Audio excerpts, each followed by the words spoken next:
Today's lessons on Jesus knew the power of words. Now, words aren't cheap. We have to remember that wars begin with words and because of words. Peace comes with negotiation and dialogue, and peace comes with compromise. Words can link people together, and words can separate people.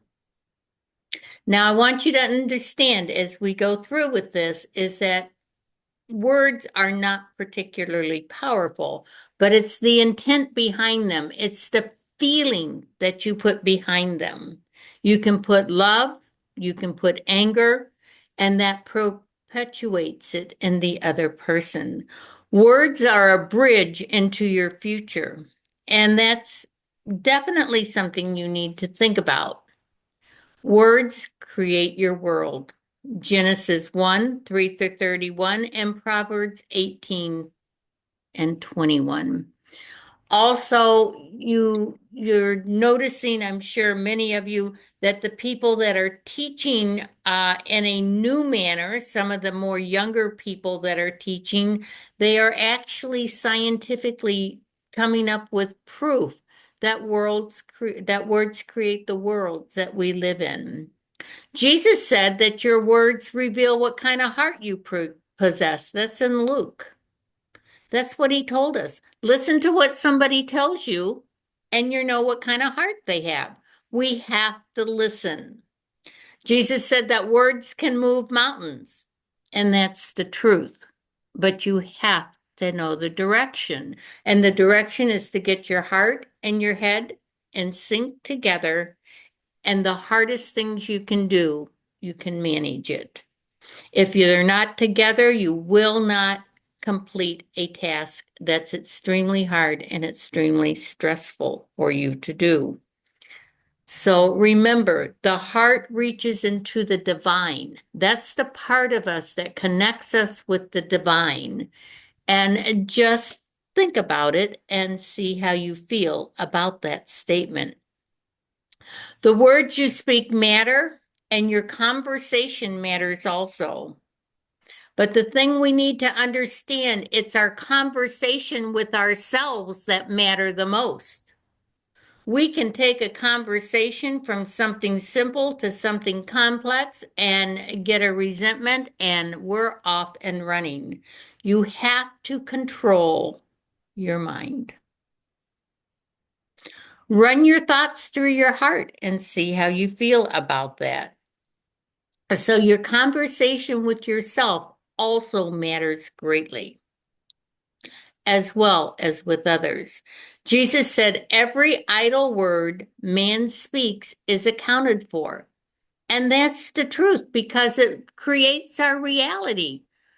Every idle word that you and I speak creates a reality for us. Now, granted, with each word, reality kind of changes around, but we need to be mindful of what we're saying. We need to be mindful of what we're thinking. The ancients all knew this. Jesus knew it. The great teachers knew that. And never try to succeed alone. And the secret of your future is always hidden in your daily routine. When things come crashing down around you, it's your daily routine that gets you from one day to the next day. It's a fact. You don't know which way to turn, so you do what you're used to doing. You don't make your daily routine during a crisis. You make your daily routine during the good times so that when the crisis comes in our lives, we've got something to hang on to. Set your goals, but make many goals along the way so you can see your achievement as you're growing. Every great achievement requires a willingness to begin small. You have to begin at the beginning. Take Vanessa for an example. She picked an idea that she wanted and she knew that she needed an education. So she did her education first. She completed her education. She completed each year of her education, which was a goal.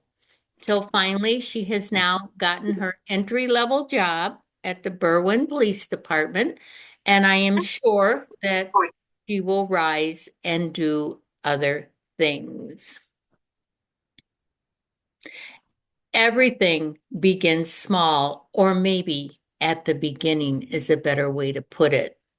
An oak tree begins with an acorn. A little tiny oak tree has an acorn which turns into the biggest and most sturdy tree of all. Those who unlock your compassion are those whom you have been assigned. And that's kind of a different thought. People come in our lives and people go out of our lives. People stay in our lives, but they come in because there is a reason for it.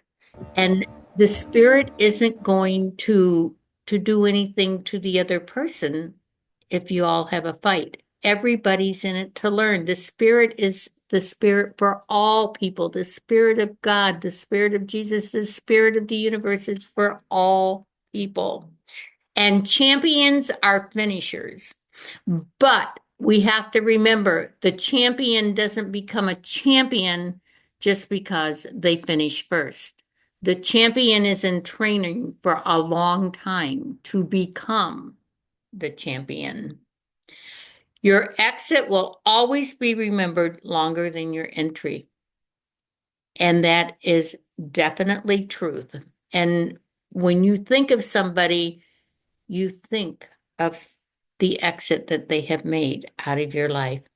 And patience, this is so important. Patience is the weapon that forces deception to reveal itself. So be patient and see how things are revealed to you. So no matter what your problem, God is still the answer. And if you trust in your Heavenly Father, He'll never let you down. God bless each and every one of you.